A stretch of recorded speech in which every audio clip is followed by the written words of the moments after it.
Rancher sat alone with a hungry baby, after his wife passed until she knocked with full breasts.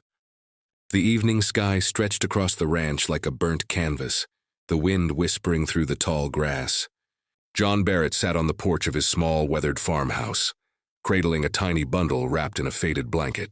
The baby, his daughter Lily, whimpered, hunger gnawing at her fragile frame. It had been 3 weeks since his wife, Clara, had passed unexpectedly, leaving John unmoored in a sea of grief and responsibility. He had spent those weeks trying and failing to soothe Lily, to figure out the rhythm of feeding, changing, and keeping her warm. The quiet of the house was deafening, each creak of the floorboards a reminder that he was utterly alone. John sighed, rocking Lily against his chest. "I'm doing my best, kiddo," he whispered, though he wasn't sure if the words were meant for her or for himself. A sudden knock at the door jolted him. He froze, heart racing. Visitors were rare in these parts, and tonight of all nights, he wasn't expecting anyone. He set Lily down gently on the porch, wiping his hands on his jeans, and opened the door. Standing there was a woman he had never met, yet her presence felt strangely familiar. She held a basket filled with freshly baked bread and a bottle of milk. Her eyes were kind, her smile hesitant but warm. "I heard about your loss," she said softly. "I thought you might. Need some help?" John blinked, stunned. I don't even know you." "That doesn't matter," she replied. "Sometimes you just have to do the right thing." Before he could respond, she bent down, carefully picking up Lily. The baby instantly quieted, nuzzling against her chest as if recognizing something only she could offer. John's eyes widened.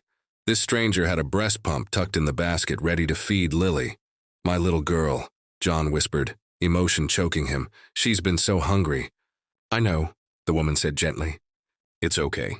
She's going to be fine." The night stretched on as they worked together. John watched, amazed, as Lily's cries turned into soft coos, the tiny body finally filling with warmth and nourishment. The stranger's calm and patience created a rhythm in the house that John hadn't realized he'd been missing. By the time Lily drifted off to sleep, the woman, whose name he learned was Sarah, sat beside him on the porch, sipping tea she'd brought in a thermos. "You've been carrying so much," she said quietly. "It's okay to let someone help." John's throat tightened. For the first time in weeks, he felt a weight lift, replaced with hope. "I didn't think anyone could step in like this," Sarah smiled. "Kindness doesn't ask for permission. It just shows up when it's needed." As the stars emerged over the ranch, John realized that grief didn't have to be a solitary burden. There were people willing to show up, to help, to share the load, even strangers. And sometimes it was in the quiet, unexpected moments of compassion that life reminded him of its beauty. By the time Sarah left, she had given him more than milk for Lily. She had given him a reminder that humanity could shine, even in the darkest hours. John held his sleeping daughter close, feeling a spark of peace he hadn't known he could feel again.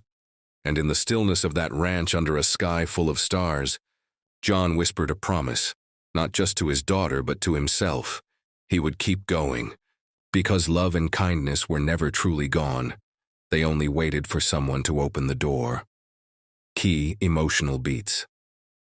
Strong hook. Rancher alone with hungry baby after wife's death. Relatable struggle, grief, exhaustion, and helplessness. Unexpected twist. A stranger arrives to offer help in a very intimate, life-saving way. Emotional climax, baby finally fed, father's hope restored. Uplifting conclusion, emphasis on compassion, humanity, and resilience. The next morning, John woke to the soft coos of Lily playing on the floor. He stretched, feeling the soreness of yesterday's tension, but also a surprising warmth in his chest. The night had been long, but it was the first night in weeks he'd slept more than a few restless hours.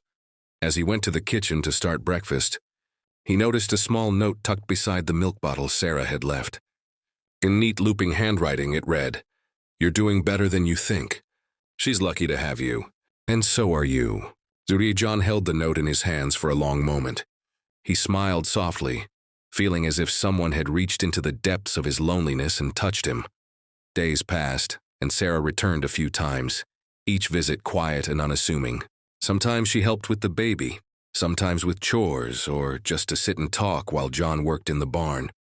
Slowly, the ranch that had felt so empty began to hum with life again. The squeak of the rocking chair, Lily's laughter, the smell of fresh bread. One evening, as the sun dipped behind the hills, John found himself watching Sarah teach Lily how to clap her tiny hands. There was no pressure, no expectation, just a patient sharing of care. John realized that in those small moments, the essence of family was being rebuilt. Not through perfect plans, but through simple, consistent acts of love. You know, John said, breaking the comfortable silence, I was scared I'd never be able to do this alone. Sarah paused, kneeling to meet his gaze. You don't have to. Nobody ever really does. The words sank in, soft but firm, reshaping his understanding of strength. Strength wasn't doing everything yourself. It was knowing when to let kindness in, even from strangers. Months passed, and the ranch flourished in ways John hadn't imagined possible. Neighbors came by more often, drawn by the laughter echoing through the fields. Lily grew stronger, her bright eyes mirroring a joy that John had thought lost forever. And Sarah, she became part of that rhythm, a quiet presence whose generosity had shifted the course of their lives. One crisp autumn morning, as John watched Lily toddle across the porch, he realized something profound. Grief had not left him empty. It had opened a space where compassion and connection could grow. And in that space, he found not just solace but a renewed sense of hope. A hope that reminded him that life's darkest moments could be softened by the simplest acts of human kindness. Acts that arrive unexpectedly, like a knock at the door on a lonely night. John picked up Lily and held her close, whispering into her ear, You're safe, little one, and we're going to be okay.